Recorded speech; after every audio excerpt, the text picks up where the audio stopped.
Welcome to Chandru maths. So நம்மளுடைய Chandru maths official Telegram சேனலில் இந்த 2 பேப்பர் கட்டிங் அடுத்ததாக ஒரு வீடியோவும் ஷேர் பண்ணியிருப்பேன், கோர்ட்டில் நடந்த ஆர்கியூமெண்ட்டுக்கானது.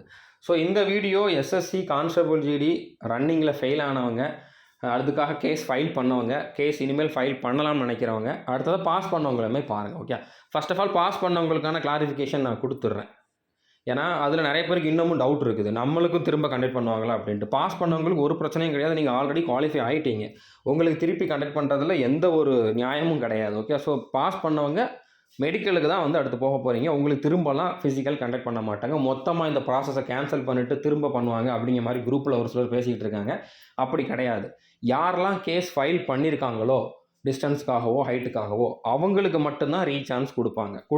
ரீசான்ஸ் கொடுக்குறதா இருந்தால் அவங்களுக்கு மட்டும்தான் கொடுப்பாங்க, அவங்கள மட்டும்தான் திரும்ப வந்து வர சொல்லுவாங்க. ஓகே, எல்லாரையும் வர சொல்ல போகிறது கிடையாது. ஃபெயிலான எல்லாரையும்லாம் திரும்ப கூப்பிட மாட்டாங்க, பாஸ் பண்ணவங்கள கூப்பிடவே மாட்டாங்க. ஓகே, ஸோ புரிஞ்சுருக்குன்னு நினைக்கிறேன். இந்த கிளாரிட்டி நான் முதலே கொடுத்துட்றேன். ஓகே, ஸோ இப்போ இந்த நியூஸ் பேப்பர் நீங்கள் ரீட் பண்ணியிருப்பீங்க, தமிழில் தான் இருக்குது, எல்லாருக்குமே வந்து என்ன அப்படிங்கிறது அண்டர்ஸ்டாண்ட் ஆகிருக்கும். வீடியோவும் பார்த்துருப்பீங்க, பார்க்காதவங்க பார்த்துக்கோங்க, அதுலேயும் மேக்ஸிமம் தமிழில் தான் பேசியிருப்பாங்க. ஸோ என்ன அப்படிங்கிறது உங்களுக்கு அண்டர்ஸ்டாண்ட் ஆகிருக்கும். ஸோ இப்போ அட்வொகேட் என்ன சொன்னார் அப்படிங்கிறத நான் உங்கள்கிட்ட சொல்லிடுறேன். இப்போ இதில் பேசின அட்வொகேட் வந்து என்கிட்ட பேசினார், இந்த வீடியோவில் நீங்கள் பார்த்துருப்பீங்க, அவரோட நம்பர் தான் நான் கீழே கொடுத்துருக்கேன். ஸோ அவர் வந்து என்ன சொன்னார் அப்படின்னா, இதில் கேஸ் ஃபைல் பண்ணவங்களுக்கு எல்லாருக்குமே வந்து திரும்ப சான்ஸ் கொடுக்கறதுக்கான சான்சஸ் இருக்குது. இது வந்து ஃபைனல் ஜட்ஜ்மெண்ட் கிடையாது, கிளியராக சொல்லிடுறேன். ஓகே, இதையுமே அறகுறையாக கவனிச்சுக்கிட்டு அதுக்கப்புறம் பின்னால் அப்படி நடந்துச்சு இப்படி நடந்துச்சுன்னு சொல்லிட்டு திரும்ப குறை சொல்லிட்டு இருக்கக்கூடாது. ஓகே, இதில் இன்னும் ஃபைனல் ஜட்ஜ்மெண்ட் வரல, 4 வாரத்துக்குள்ளே இதில் நம்ம டிசிஷன் எடுப்போம் அப்படிங்கிற மாதிரி தான் ஜட்ஜு சொல்லியிருப்பார் இந்த வீடியோலையுமே. ஓகே, இந்த மாதிரி ஒவ்வொருத்தராக வந்துக்கிட்டு இருந்தாங்கன்னா என்னால் வந்து தனித்தனியாக அதை பார்த்துக்கிட்டு இருக்க முடியாது, இது மட்டும் வேலை கிடையாது.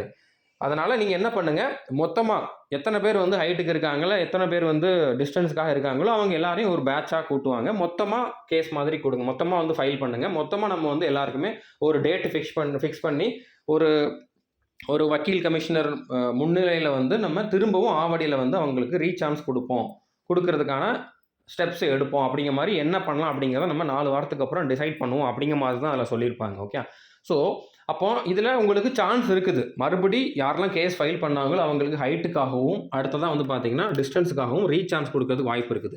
ஸோ அப்போ ரீசான்ஸ் கொடுக்குறாங்கன்னா திரும்ப நீங்கள் ரன்னிங் ஓடுற மாதிரி இருக்கும். அந்த திரும்ப ஓடுறது உங்களுக்கு கிரவுண்டில் இருக்குதா இல்லைனா உங்களுக்கு ட்ராக்கில் இருக்குதா, அதாவது ரோடில் இருக்குதா அப்படிங்கிறது வந்து தெரியாது.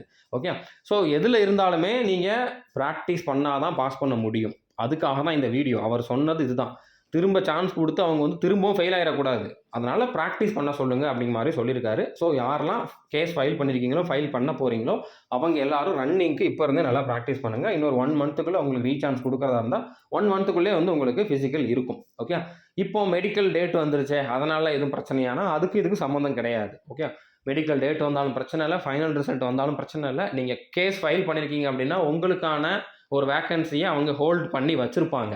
ஓகே, ஸோ உங்களுக்கு சாதகமாக தீர்ப்பு வந்துச்சுன்னா உங்களை செலெக்ஷன் பண்ணுவாங்க, உங்களுக்கு தனியாக கூட அப்பாயின்மெண்ட் ஆர்டர் கொடுப்பாங்க. அதனால் நீங்கள் அதை பற்றி ஒரி பண்ணிக்கவே வேண்டாம். ஸோ கிளியர் ஆகிருக்கும் நம்புகிறேன். ஸோ திரும்பவும் ஒரு சம்மரி மாதிரி சொல்லிடுறேன். ஆல்ரெடி பாஸ் பண்ணவங்களுக்கு பிரச்சனை இல்லை, கேஸ் போட்டவங்களுக்கு மட்டும்தான் தீர்ப்பு வந்துச்சு அப்படின்னா ரீகண்டக்ட் பண்ணுவாங்க.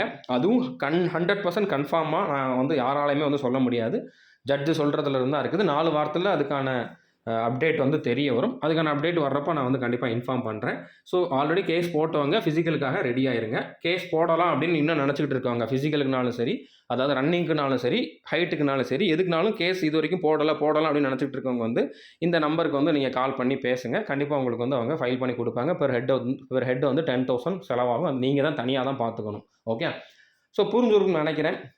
இது வரைக்கும் எத்தனை பேர் ஃபைல் பண்ணியிருக்காங்க அப்படின்னா 100 பேருக்கு மேலே பண்ணியிருக்காங்க. ஓகே, இப்போ இந்த ஆர்குமெண்ட் நடந்தது நம்ம ஃபஸ்ட்டு ஃபைல் பண்ணது. ஓகே, அதில் வந்து நான் ஒரு 7 பேருக்கு பண்ணியிருந்தேன். அடுத்து ஒரு 10 பேர் 15 பேர்கிட்ட வந்து அவங்களாவே வந்து பண்ணியிருந்தாங்க. அது எல்லாம் சேர்ந்து ஒரு 20 பேராக ஒரு குரூப்பாக தான் அந்த கேஸ் வந்து மூவ் ஆகிட்டு இருக்குது.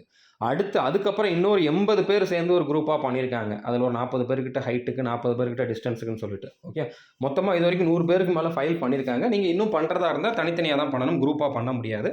பட் உங்களை அந்த குரூப்போட சேர்த்துக்குவாங்க. ஓகே, ஆனால் அதை ப்ராசஸ் எல்லாம் அவங்க தான் பண்ணுவாங்க, நம்ம இதில் வந்து எதுவும் பண்ண முடியாது. ஓகே, ஸோ நான் என்னால் முடிஞ்ச அளவு ஹெல்ப் வந்து உங்களுக்கு பண்ணிட்டேன். இந்த அளவுக்கு வந்து வர்றதுக்கு வந்து நானும் ஒரு காரணமாக இருக்கிறேன் அப்படிங்கிறதுல வந்து எனக்குமே வந்து ஒரு சாட்டிஸ்ஃபேக்ஷன் தான். ஏன்னா எனக்கு எவ்வளோ ஒர்க் இருந்துச்சு, எவ்வளவோ ப்ரெஷர் இருந்துச்சு அந்த டைமில். அதுவும் இந்த புது பேட்டர்னில் கொஷின் கேட்குறான், அதுக்கப்புறம் நிறைய எஸ்எஸ்சியில் இஷ்யூஸ் நடந்துகிட்டு இருக்குது. அந்த டைமில் இந்த கேஸ் ஒன்று அப்படின்னு எடுத்து நம்ம வந்து புதுசாக பண்ணுறோம். நம்மளுக்கு இதில் முன்னால் வந்து ஒரு ஒரு எக்ஸ்பீரியன்ஸ் கிடையாது. என்ன பண்ணணும் அப்படின்னு சொல்லி ஒன்று ஒன்றா பார்த்து பண்ணுறப்போ, இதுக்குன்னு ஒரு 2, 3 நாள் கிட்ட டைம் கொடுத்து பண்ணுறப்போ எனக்கு வந்து உண்மையிலேயே ரொம்பவே வந்து நம்ம ஏன் இதை பண்ணுறோம்? நம்ம தேவையில்லாத வேலை பண்ணுறோமோ அப்படிங்கிற மாதிரி தோணினாலும், ஆனாலும் அதுக்குள்ள ஸ்டூடண்ட்ஸோட லைஃப் இருக்குது அப்படிங்கிற ஒரு காரணத்துக்காக நான் விடாமல் அதை வந்து ட்ரை பண்ணிக்கிட்டே இருந்தேன். அதுக்கான ஒரு அப்டேட் இது. ஓகே. ஒரு ஃபர்ஸ்ட்டு சக்ஸஸ் அப்படிங்கிற மாதிரி சொல்லலாம். பட் ஃபைனல் சக்ஸஸ் இது கிடையாது. ஓகே. ஃபைனலா என்ன வேணாலும் நடக்கலாம். ஒரு வேளை ரீசான்ஸ் குடுத்தா நீங்க ஃபெயில் ஆயிறக்கூடாது. ஓகே. ஃபெயில் ஆயிட்டீங்கன்னா, அது உங்களாலயும் தாங்கிக்க முடியாது. என்னாலயும் ஏத்துக்க முடியாது. இவ்ளோ பண்ணியும் திரும்பவும் ஃபெயில் ஆயிட்டீங்க அப்படின்னா, அது உங்களுக்கு என்ன பாதிக்குதோ இல்லையோ, உங்கள வந்து லைஃப் லாங் வந்து அது வந்து உறுத்திக்கிட்டே இருக்கும். ஓகே. ஃபர்ஸ்ட் சான்ஸ்ல ஃபெயில் ஆயிட்டோம்னா, ஓகே நம்ம பிராக்டிஸ் பண்ணல ஃபெயில் ஆயிட்டோம். ஆனா, நமக்காக வந்து இவ்ளோ ஒருத்தங்க பண்ணாங்க. நம்மளும் இவ்ளோ செலவு பண்ணி பண்ணோம். நமக்கு திரும்ப சான்ஸ் கிடைச்சா நம்ம ஃபெயில் ஆயிட்டோம் அப்படின்னா, அத வந்து உங்களால அக்செப்ட் பண்ணிக்கவே முடியாது. ஓகே. அதனால அசால்ட்டா இருந்துறாதீங்க. அதுதான் என்னோட ரெக்வெஸ்ட். ஓகே. நம்ம எவ்வளவோ பண்ணிட்டோம். நம்ம எப்ப விழுவோம், எப்ப நம்மளுக்கு அகைன்ஸ்ட்டா நெகட்டிவா ஏதாச்சும் நடக்கும், எப்ப பேசலாம் அப்படின்னு சொல்லிட்டு நெறைய பேர் வெயிட் பண்ணிக்கிட்டு இருக்கானுங்க. ஓகே. சும்மாவே பேசிக்கிட்டு இருக்கானுங்க. ஸோ நம்ம எப்ப தோப்போம், எப்ப நம்மளுக்கு ஒரு கெட்ட பேர் வரும், நம்ம வந்து அப்ப தூக்கி அடிக்கலாம், இவன வந்து நம்ம திருப்பி பேசலாம், இவன பத்தி வீடியோ போடலாம் அப்படிங்கிற மாரி எவ்வளோ பேர் வெயிட் பண்ணிக்கிட்டு இருக்கானுங்க. எவன் என்ன பண்ணாலும் பிரச்சனை இல்ல, என்ன நடந்தாலும் பிரச்சனை இல்ல. நீங்க இதில ஃபெயில் ஆயிறக்கூடாது. திருப்பி சான்ஸ் கிடைச்சது அப்படின்னா ஃபெயில் ஆயிறக்கூடாது. ஸோ உங்களுக்காக என்னால முடிஞ்சத நான் பண்ணிட்டேன். இனிமேல் உங்க கையில தான் இருக்குது. ஓகே. இனிமேல் முழுக்க முழுக்க உங்க கையில தான் இருக்குது. ஜட்ஜ் கையில இருக்குது. ஸோ புரிஞ்சிருக்கும்னு நினைக்கிறேன். All the best. Thank you.